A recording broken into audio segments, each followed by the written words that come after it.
ఇప్పుడు బ్రేకింగ్ చూస్తున్నాం. ఎస్ఆర్హెచ్ యాజమాన్యాన్ని పాసుల కోసం వేధించడంపై తెలంగాణ సీఎం రేవంత్ రెడ్డి సీరియస్ అయ్యారు. ఎస్ఆర్హెచ్ యాజమాన్యాన్ని పాసుల కోసం ఇబ్బంది పెడితే చర్యలు తీసుకుంటామని రేవంత్ రెడ్డి హెచ్చరించారు.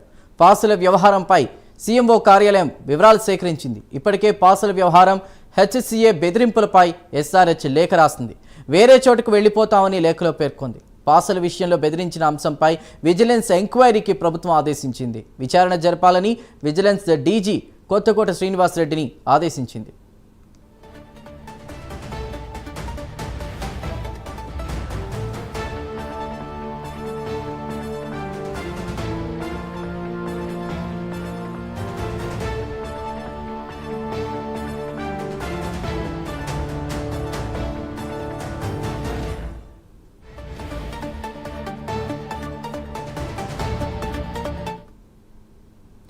ఎస్ఆర్హెచ్ యాజమాన్యాన్ని పాసుల కోసం వేధించడంపై తెలంగాణ సీఎం రేవంత్ రెడ్డి సీరియస్ అయినట్టు తెలుస్తోంది. పూర్తి వివరాల్ని మా ప్రతినిధి చందు అందిస్తారు.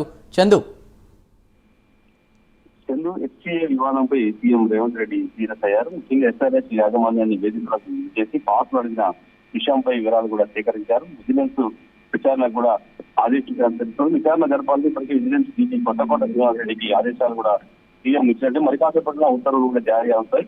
ముఖ్యంగా ఎస్ఆర్హెచ్ యాజమాన్యాన్ని పాసుల కోసం ఇబ్బందులు పెట్టి కఠిన చర్యలు తీసుకుంటామని కూడా సీఎం రేవంత్ రెడ్డి హెచ్చరించినట్టు కూడా తెలుస్తా ఉంది. ముఖ్యంగా చూసినట్టయితే ఫ్రీ పాసుల కోసం తమను హైదరాబాద్ క్రికెట్ అసోసియేషన్ వేధిస్తున్నట్టు కూడా ఎస్ఆర్హెచ్ ఇప్పటికీ ఆవేదన వ్యక్తం చేసింది. ముఖ్యంగా హైదరాబాద్ ను వీడి వెళ్లిపోతామంటే కూడా హెచ్చరికలు కూడా జారీ చేసిన నేపథ్యంలో ఎస్సీఏ ట్రెజరర్కు ఎస్ఆర్హెచ్ ప్రతినిధులు లేఖ కూడా రాసినట్టుగా తెలుస్తుంది. ముఖ్యంగా ఎస్సీఏ అధ్యక్షుడు జగన్మోహన్ రావు ఫ్రీ టికెట్స్ కోసం వేధిస్తున్నారంటూ కూడా లేఖలో ఎస్ఆర్హెచ్ పేర్కొని ఇప్పటికే మొత్తం టికెట్స్ లో 10% అంటే దాదాపు 3,900 టికెట్లు ఇప్పటికే ఎస్సీఏకు ఇస్తామని కూడా ఆ సన్ రైజర్స్ చెప్తా ఉంది. ఇంకా ఎక్కువ టికెట్లు కావాలని కూడా ఎస్సీ అధ్యక్షుడు తమను వేధిస్తున్నారని కూడా లేఖలో ఎస్ఆర్హెచ్ తెలిసినట్టుగా కూడా మనకు తెలుస్తా ఉంది. ముఖ్యంగా టికెట్ల కోసం బెదిరిస్తూ మ్యాచ్ ముందు కార్పొరేట్ బాక్సులకు కూడా తాళం వేశారంటూ కూడా ఎస్ఆర్హెచ్ ప్రతినిధులు కూడా చెప్తా ఉన్నారు. ముఖ్యంగా ఐపీఎల్ కోసం స్టేడియం అద్దె మొత్తం కూడా చెల్లిస్తున్నాం, అయినా కూడా పెత్తనం చేయాలని చూస్తున్నారంటూ కూడా వాళ్ళు మండిపాటుపడ్డారు. అది ఈ విషయంపై ఎస్సీఏ అపెక్స్ కౌన్సిల్ సభ్యులతో వెంటనే చర్చలకు ఏర్పాటు చేయాలని కూడా ఎస్సీఏను ఎస్ఆర్హెచ్ కూడా కోరింది. ఒకవేళ చర్చలు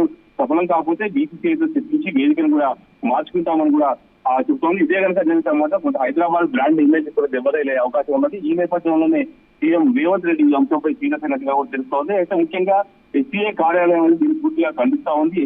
ఎస్ఆర్హెచ్ యాజమాన్యం అధికారికంగా ఆ ఈమెయిల్స్ నుంచి ఎస్సీఏ అధికారిక ఈమెయిల్స్ ఎలాంటి మెయిల్స్ రాలేదు. సోషల్ మీడియాలో కొన్ని వెబ్సైట్లలో మాత్రమే అవాస్తవాలు ప్రచారం చేస్తున్నారు. ఒకవేళ నిజంగానే ఈమెయిల్స్ వచ్చింటే ఆ సమాచారం ఎస్సీఏ లేదా ఎస్ఆర్హెచ్ అధికారిక ఈమెయిల్స్ నుంచి కాకుండా గుర్తు తెలియని ఈమెయిల్స్ నుంచి లీక్ చేయడం వెనుక ఉన్న కుట్ర ఏంటి అంటూ కూడా ఎస్సీఏ చెప్తున్న పరిస్థితి కనిపిస్తుంది. మొత్తంగా చూసినట్లయితే ఎస్ఆర్హెచ్ ఎస్సీఏ మధ్య వివాదం ముదిరి పగన పడింది.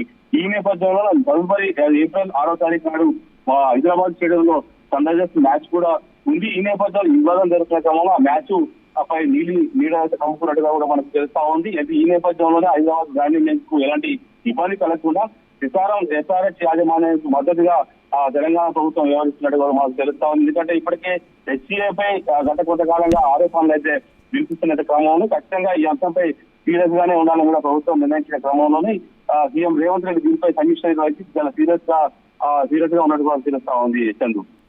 Right Chandu, thank you.